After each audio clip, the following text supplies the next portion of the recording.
राहुल गांधी यांची भारत जोडो न्याय यात्रा सध्या महाराष्ट्रामध्ये आहे। 17 मार्चला मुंबई ते समारोपीय सभा होणार आहे आणि त्या माध्यमातून कुठेतरी इंडिया आघाडी प्रचाराचा रणशिंग देखील फुंकणार आहे। भाजप या संपूर्ण घडामोडीवर कशा प्रकारे लक्ष ठेवून आहे, त्यांना वाटतं का की या संपूर्ण यात्रेचा महाराष्ट्रामध्ये काही प्रभाव पडेल, याच विषयावर बोलण्याकरता आपल्यासोबत भाजपचे माजी आमदार आणि नेते आशिष देशमुख आहे। राहुल गांधी यांची भारत जोडो न्याय यात्रा तुफान पद्धतीने महाराष्ट्रामध्ये शिरली आणि सध्या मुंबईला ते 17 तारखेला समारोपीय सभा घेत आहे। काय वाटतं तुम्हाला की भाजपला या माध्यमातून काही चॅलेंज उभं होईल? नाही, 2-3 दिवसांमध्ये राहुल गांधींच्या भारत जोडो न्याय यात्रेचा समारोपीय कार्यक्रम मुंबई येथे नक्कीच आहे। पण 2 दशकांपासून चालू असलेली राहुल गांधींची निष्फळ राजकीय यात्रा त्या निमित्ताने 2024मध्ये समारोप ह्या राहुल गांधींच्या राजकीय यात्रेचा नक्कीच झाल्याशिवाय राहणार नाही। शेवटी 20 वर्ष प्रत्येकदा पक्षाने त्यांना लॉन्च केलं, रिलॉन्च केलं, पण कुठेही ते जनमानसामध्ये आपलं स्थान कमवू शकले नाही। मला असं म्हणायचं की त्यांच्या राजकीय कारकिर्दीचा करिअरचा समारोप या माध्यमातून होईल? नाही, नक्कीच मी सांगतो ना, 2024मध्ये राहुल गांधींच्या राजकीय यात्रेचा समारोप झाल्याशिवाय राहणार नाही।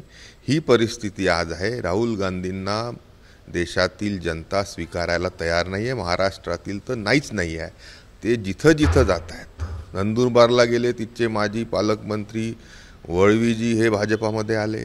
मी तुम्हाला सांगतो की 1-2 दिवस थांबा, मुंबईचे देखील माजी खासदार हे लवकरच भाजपामध्ये येणार आहे। या पहिले आपण पाहिलं की बाबा सिद्दीकी असतील, मिलिंद देवरा असतील, माजी खासदार जळगावचे उल्हास पाटील असतील, असे कित्येक लोक हे भाजपाकडे येत आहेत। अशोकराव चव्हाण दस्तर खुद्द राज्याचे काँग्रेसचे माजी मुख्यमंत्री हे भाजपावासी झाले आहेत। अशा याच्यामध्ये राहुल गांधींवर कोणाला विश्वास राहिला नाही आहे। त्यांच्यापासून कोणतीही उमेद ही जनतेला तर नाहीच नाही आहे, पण आता काँग्रेस जनांना देखील राहिलेली नाही आहे आणि ते या देशाला कुठंही काही नवीन विजन देण्यासाठी मागील 20 वर्षामध्ये अतिशय अयशस्वी राहिले आहे।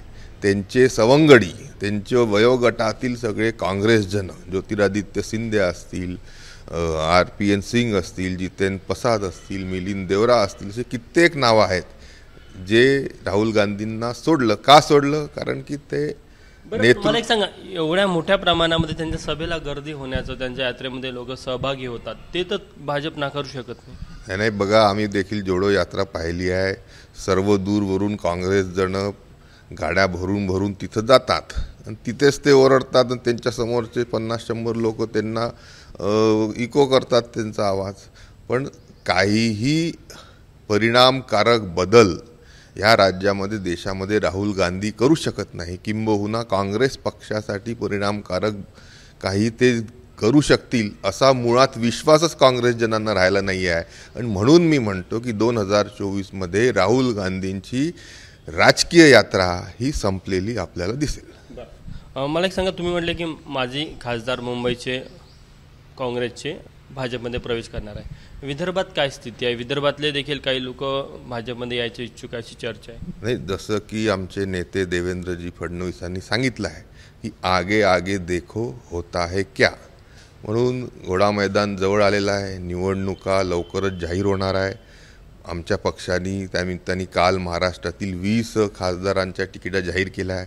उर्वरित देखील महायुतीच्या जागा वाटप झाल्यानंतर जागा जाहीर होणार आहे आणि सोबत काँग्रेसला धक्क्यावर धक्के, आणि जसं देवेंद्रजी म्हणतात आगे आगे देखो होता है क्या, हे खरं होताना आपण पाहाल। एक शेवटला प्रश्न या निमित्तानं उपस्थित होतो की ज्या प्रकारे राहुल गांधी यांची जी यात्रा सध्या महाराष्ट्रामध्ये सुरू आहे आणि इंडिया आघाडीचे नेते देखील त्या समारोपीय सभेमध्ये भाषणांना येणार आहे, तर निश्चितच ते एक या माध्यमातून निवडणुकीची सभा झाली आहे आणि निवडणुकीच्या प्रचाराचा ते नारळ देखील फोडताना दिसत आहे। नाही, शेवटी काँग्रेसला मागच्या वेळेस महाराष्ट्रात 1 खासदाराची जागा मिळाली, यावेळेस महाराष्ट्रात काँग्रेसला नारळच मिळणार आहे। तर आपण बघू शकतो की आशिष देशमुख आहे, त्यांनी राहुल गांधी यांच्या भारत जोडो न्याय यात्रेवर आपली भूमिका स्पष्ट केली. कुठंतरी राहुल गांधी यांचं 20 वर्षाचं जे राजकीय करिअर आहे ते राजकीय करिअर या निमित्ताने, या यात्रेच्या निमित्ताने, म्हणजे नुसतं यात्रेचा समारोप होत नाही तर राहुल गांधी यांच्या राजकीय करिअरचा देखील समारोप होणार आहे असा देखील दावा आशिष देशमुख यांनी केला आहे. कॅमेरामॅन व्यंकटेश नायडूसह तुषार कोहडे, ABP माझा, नागपूर.